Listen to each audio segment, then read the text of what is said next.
اور ان 30 ٹیسٹوں کے اندر انہوں نے یہ چیز اسیس کی تھی کہ کس طرح سے ہم بچے کی مختلف ذہنی صلاحیتوں کا اندازہ لگا سکتے ہیں اور پھر ان صلاحیتوں کے مطابق اس کو اگلی کلاس میں ایڈجسٹ کر سکتے ہیں. تو سب سے پہلا کام جو ذہانت کے حوالے سے ہمارے سامنے ہسٹری میں آتا ہے وہ 1904 اور 1905 میں تیار کی گئی آزمائشیں تھیں جو الفریڈ بینٹ اور تھیوفل سائمن جو ہے انہوں نے بنائی تھیں. اور انہوں نے یہ اسکیل جو ہے وہ ایک انٹروڈیوس کرایا تھا جو کہ 14 سال سے 50 سال تک کی عمر کے جو بندے ہیں ان کے لیے انہوں نے یہ چیز جو وہ انڈیکیٹ کی تھی. اس کے بعد جو سب سے اہم نام ہمارے پاس نفسیات کے اندر آتا ہے وہ ویشلر کا آتا ہے. ویشلر نے 2 طرح کی آزمائشیں بنائی تھیں. اس نے یہ کہا تھا کہ بچوں کے لیے علیحدہ ایک آزمائش ہونی چاہیے ذہانت ان کی معیر کرنے کے لیے، اور بڑوں کی ذہانت معیر کرنے کے لیے ایک علیحدہ آزمائش ہونی چاہیے. اگرچہ اس نے جو ٹیسٹ انٹروڈیوس کرایا تھا اپنے طور پر، اس ٹیسٹ کے اندر جو اس نے مختلف سب ٹیسٹ رکھے تھے وہ دونوں طرف، یعنی بچوں کے حوالے سے جو ٹیسٹ بنایا گیا اس میں بھی وہی چیزیں رکھی گئی تھیں، اور بڑوں کے حوالے سے جو ٹیسٹ بنایا گیا تھا اس میں بھی تقریباً وہی پیٹرن جو ہے وہ فالو کیا گیا تھا ٹیسٹ کانسٹیٹیوٹ کرنے کا. لیکن جو ڈیفیکلٹی لیول ہے، مشکل ہونے کا لیول ہے، وہ بچوں کا نسبتاً آسان تھا، اور بڑوں کا جو ٹیسٹ ہے وہ اس نے ذہانت کے اعتبار سے تھوڑا سا مشکل رکھا تھا، جس کی وجہ سے یہ چیز واضح ہو گئی تھی کہ ذہانت کو معیر کیا جا سکتا ہے. اور انہوں نے اس نے ویسٹر نے ایک اچھا طریقہ جو وہ انٹروڈیوس کیا تھا. 2 طرح کے جو ٹیسٹ انہوں نے انٹروڈیوس کرائے تھے، ایک پرفارمنس ٹیسٹ تھا اور دوسرا وربل ٹیسٹ تھا. اب جو وربل ٹیسٹ ہے اس کے اندر جو سٹیپس انہوں نے بتائے انہیں ہم 1 بائی 1 ڈسکس کرتے ہیں. سب سے پہلے معلومات عامہ کی بات کی تھی. اس ٹیسٹ کے اندر 29 سوال جو ہیں وہ انہوں نے معلومات عامہ کے متعلق جو ہے وہ پوچھے تھے. اچھا، ان سوالوں کا معیار کیا تھا؟ ہم جتنے بھی یہ ٹیسٹ پڑھیں گے اور ان کی جتنی سب ٹائپس ہم آگے دیکھ رہے ہیں جو ویسٹرن نے انٹروڈیوس کرائی تھی، یہ سمپل سے کمپلیکس کی طرف، یعنی ایزی سے ڈیفیکلٹ کی طرف جو ہے یہ موومنٹ ہے. اگر پہلے 5 سوال جو ہیں وہ بہت ایزی ہیں تو اس سے اگلے 5 سوال تھوڑے مشکل ہیں، اس سے اگلے 5 سوال اور مشکل ہیں، اور آخری 5 سوال بہت زیادہ مشکل ہے.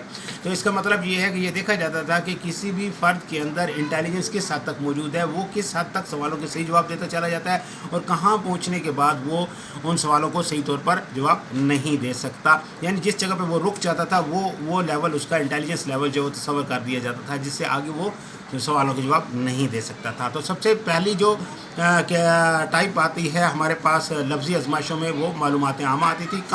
کامن سینس کے عام سے کوشچن جو وہ کیا، یعنی معلومات سے related, how much one is aware of the environment or the surroundings, اس سے متعلق اور اس کی معلومات کتنی ہیں، ان کے متعلق سوالات سے وہ کیے جاتے ہیں. دوسرا فہم عامہ کا ہے، کامن سینس جس کے اندر آتی ہے. اس میں 14 آئٹمز انہوں نے ڈالے ہوئے تھے، اور عام کامن سینس کے کوشچن جو کہ لوگوں میں موجود ہوتے ہیں ان کو جج کیا گیا تھا.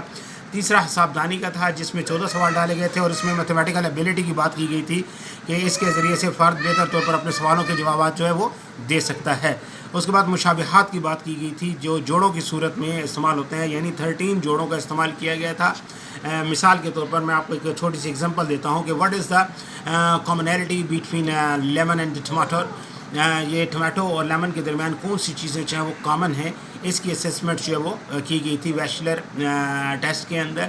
زبانی طور پر جو معلومات لفظی آزمائشوں کی صورت میں جو چیزیں پوچھی جاتی تھیں، یا what is the commonality in the chemistry of bone and the would.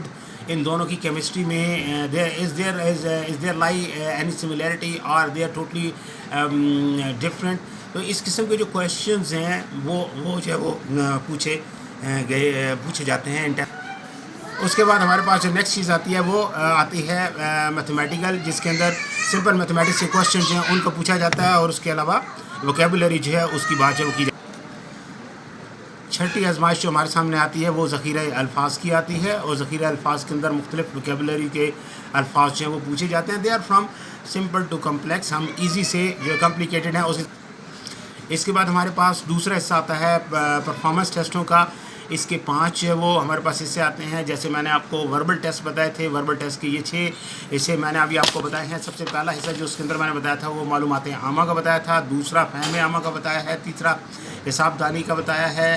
چوتھا مشابہات کا بتایا ہے. 5واں حیطۂ عادات کا، اور چھٹا جو ہے وہ ہمارے سامنے ذخیرہ الفاظ کا جو ہے وہ آتا ہے. اس کے بعد کارکردگی کی آزمائش آتی ہے یا پرفارمنس ٹیسٹ آتا ہے. اس کے اندر ہمارے پاس 5 جو ہے وہ سب ٹیسٹ گیون ہیں. ایک ہمارے پاس پکچر ارینجمنٹ ٹیسٹ ہوتا ہے جس کے اندر مختلف تصویریں ہوتی ہیں، ان کو ارینج کر کے ایک سٹوری بنانی ہوتی ہے۔ دوسرا بلاک ڈیزائن ہوتا ہے جس کے اندر مختلف بلاکس دے دیے جاتے ہیں اور مختلف ڈیزائنز جو ہوتے ہیں وہ سمپل سامنے رکھے جاتے ہیں جنہیں بلاکس کو ارینج کر کے بنانا ہوتا ہے، اور پھر وقت کے ساتھ ساتھ وہ ڈیزائنز مشکل ہوتے جاتے ہیں اور ٹائم ڈیوریشن بھی شارٹ ہوتا جاتا ہے۔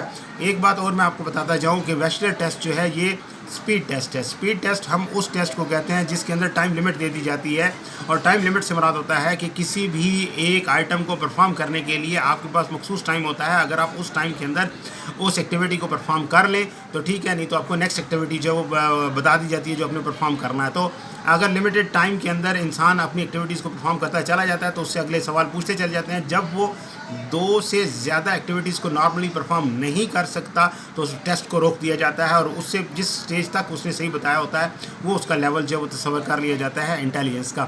اس کے بعد عادات و علامات کی بات کی جاتی ہے جس کے اندر بنیادی طور پر یہ چیز اسیس کی جاتی ہے کہ مختلف چیزوں کو مختلف سمبلز دے دیے جاتے ہیں، اور پھر ان سمبلز کی مدد سے ان چیزوں کے متعلق جو ہے وہ پوچھا جاتا ہے کہ وہ کس طرح سے جو ہے وہ کون سے سمبل کس چیز کے لیے جو ہے وہ انڈیکیٹ کیا گیا تھا۔ یعنی میموری کے اندر آپ نے سمبلز کو اور ان چیزوں کو کیسے آپس میں ارینج کر کے رکھ دیا، اور ان کا ارینج کرنے کے بعد جب آپ سے پوچھا جاتا ہے تو how quickly your memory is going to deliver the information, وہ معلومات کتنی جلدی ڈیلیور کرتی ہیں، دیٹ از یور انٹیلیجنس، وہ آپ کی انٹیلیجنس تصور ہوتی ہے۔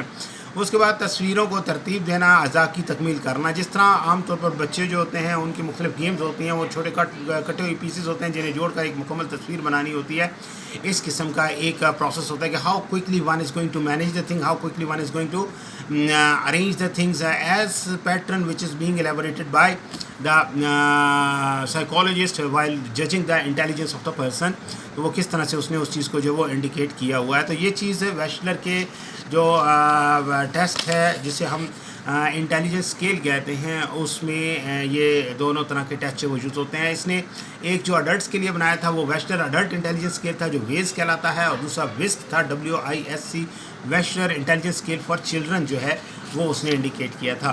میں نے آپ کو بتایا کہ جو اڈلٹ اسکیل ہے اس کے اندر جتنے کانٹینٹس رکھے وہ انتہائی مشکل رکھے ہوئے تھے، اور جو بچوں کے لیے بنایا گیا تھا اس کے اندر جو کانٹینٹس رکھے تھے وہ نسبتاً آسان رکھے گئے تھے۔ تو ویشلر ٹیسٹ جو ہے وہ آج بھی استعمال ہو رہا ہے مختلف ماڈیفیکیشنز کے ساتھ، کیونکہ اس ٹیسٹ کے ذریعے سے انٹیلیجنس کو میئر کرنے میں کافی آسانی جو ہے وہ ہوتی ہے، اور یہ مختلف آرگنائزیشن اور انسٹیٹیوشنز کے اندر یہ آج بھی اپلیکیبل ہے انٹیلیجنس کو میئر کرنے کے لیے۔